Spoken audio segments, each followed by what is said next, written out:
সমস্যার তো কোনো শেষ নেই, সমস্যা একটা যায় তো একটা আসে, এভাবেই সমস্যা চলতেই থাকে আর চলতেই থাকে, এর কোনো শেষ নেই। নমস্কার বন্ধুরা, আমি সুস্মিতা। আমার নতুন একটা ইউটিউব ভিডিওতে তোমাদের সকলকে ওয়েলকাম। তোমরা যারা যারা ভিডিও দেখছো সবাই একটু কমেন্ট করে জানিও তোমরা সবাই কেমন আছো, কে কোথা থেকে ভিডিওটা দেখছো, কে আমার ভিডিওতে নতুন আর কি আমার ভিডিওতে পুরানো। আজকে সকালবেলা আমি এক গাদা জামা কাপড় নিয়ে বসেছিলাম মাখতে। জামা কাপড়গুলো কাচবো না সেটা তোমাদের পরেই দেখাচ্ছি বা বলছি। এখন তোমরা দেখো যে আমি এক গাদা জামা কাপড় নিয়ে জামা কাপড় মাখতে বসেছি। যদিও জানো তো প্রায় কয়েক বছর হলো আমাকে না সেভাবে অনেক জামা কাপড় কাচতে হয় না, কারণ আমার মা আমাকে কাচতে দেয় না।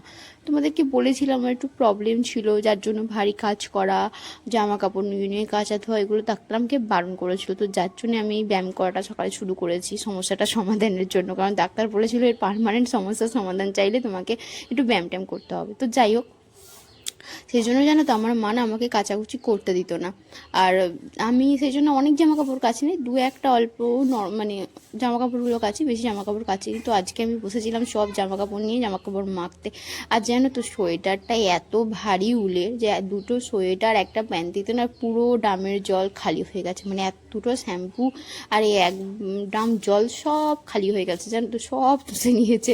তো তারপরে তো আমি ভাবছিলাম এটা আমি কি করব। তারপরে আমি পুরোটা কাছি, জানো তো প্রথমেই জাস্ট অল্প একটু মাখার ভিডিওই তোমাদেরকে দেখালাম, আর বাকিটা চান করার বালতিতে জামা কাপড়গুলো মেখে দিয়েছিলাম, সেইটার ভিডিও নেওয়া হয়নি, কারণ সকালে আমি প্রচণ্ড তাড়াহুড়োর মধ্যে ছিলাম জানো তো, আর সেভাবে কোনো ভিডিও নেওয়া হয়নি।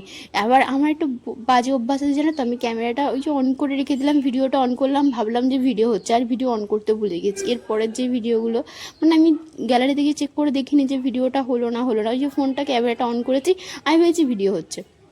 ওই যে ফোনেতে দেখা যাচ্ছে জিনিসটা, ওইটা আমার সাথে প্রায় সময় হয়ে থাকে। তো আজকেও সেটাই হয়েছিল, বাদবাকি ভিডিও নেওয়া হয়নি আর তোমাদের সাথে শেয়ারও করতে পারলাম না, সেই জন্য সরি গো। তো এরপরে তোমাদেরকে দেখাবো আমার মেন ব্যস্তটা কোথায়। জানো তো 2002-এর ভোটার লিস্টে আমাদের বাড়ির কারোর নাম নেই, সেই জন্য একে একে হিয়ারিং পড়েছে ভিডিওতে। তো আমাদের বাড়ির মধ্যে আমারই ফার্স্ট দিন ছিল, আর আজকে আমাদের এখানে আজকে মানে ফার্স্ট দিন ছিল, মানে শনিবারের কথা বলছি। তো সেখানে গিয়েছিলাম।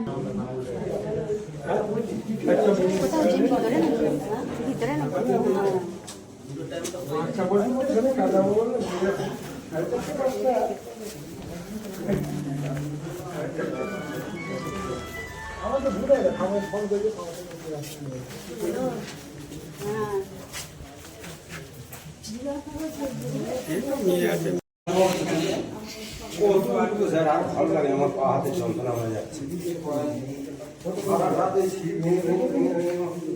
আমি দুবারি কোথায় গেল ঠিক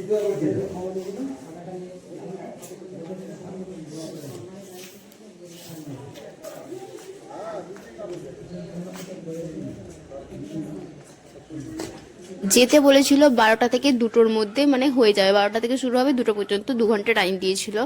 আর এদিকে কেউ কেউ তো 9টা থেকে 10টা থেকে 11টা থেকে গিয়ে বসে আছে, আর আমি তো লেটুস মানুষ, আমি গিয়েছিলাম 1টার সময়। কিন্তু তারপরও আমি গিয়ে 1টার সময় গিয়ে ভাবলাম আমি ভালো কাজ করেছি, কারণ শুরু হয়েছে, আমি ভিতরে ঢুকেছি 2:45-র সময়, মানে যে 12টার সময় গিয়েছিল, যে 10টার সময় গিয়েছিল, যে 11টার সময় গিয়েছিল, আমরা সবাই মিলেই একসাথে 2:45-র সময় ঢুকেছিলাম। তো তখন মনে হলো ঠিক আছে আমি দেরি করে এসেছি, ভালোই হয়েছে।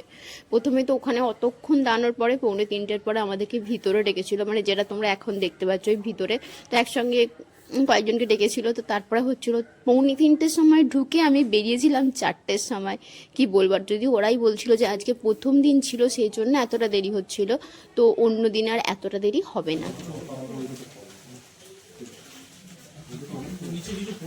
শনিবার ছিল, তাই কাজ থেকে বাড়ি ফেরার সময়, মানে ওই ভিডিওর কাজ মিটিয়ে আমার কাজ মিটিয়ে বাড়ি ফেরার সময় আমি মন্দিরে পুজো দিয়ে বাড়ি ফিরলাম। আর আজকে মন্দিরে পুজো দেওয়ার শেষে ঠাকুরমশাই আমাকে প্রসাদ দিল না, এই প্রসাদটা দিয়ে কিন্তু আমি পুজো দিইনি, আর লোকে কি পুজো দিয়েছিল, তো মিষ্টি রেখে দেয়, তো সেখান থেকেই ঠাকুরমশাই আমাকে প্রসাদটা দিল। তো আমি তো খুব খুশি হয়ে গেলাম এই প্রসাদটা পেয়ে।